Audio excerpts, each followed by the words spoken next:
How to pay with PayPal on Newegg. To pay with PayPal on Newegg, you just have to select the PayPal or PayPal checkout button during the final stage.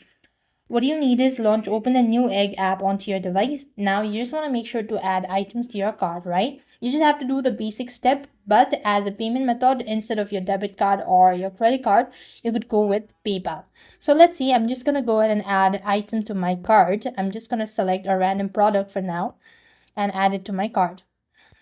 Once the my cart is added, or once I've added to my cart, I just want to make sure to tap on a view cart.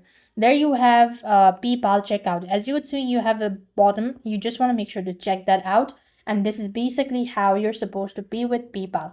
So you will be asked to log in with your PayPal account, so you just want to make sure to use it, and you could just make sure to have enough balance, and that's it. That's the way you will be able to pay with your PayPal on Newegg. With that, we've completed our steps. Thank you for watching. See you in the next video.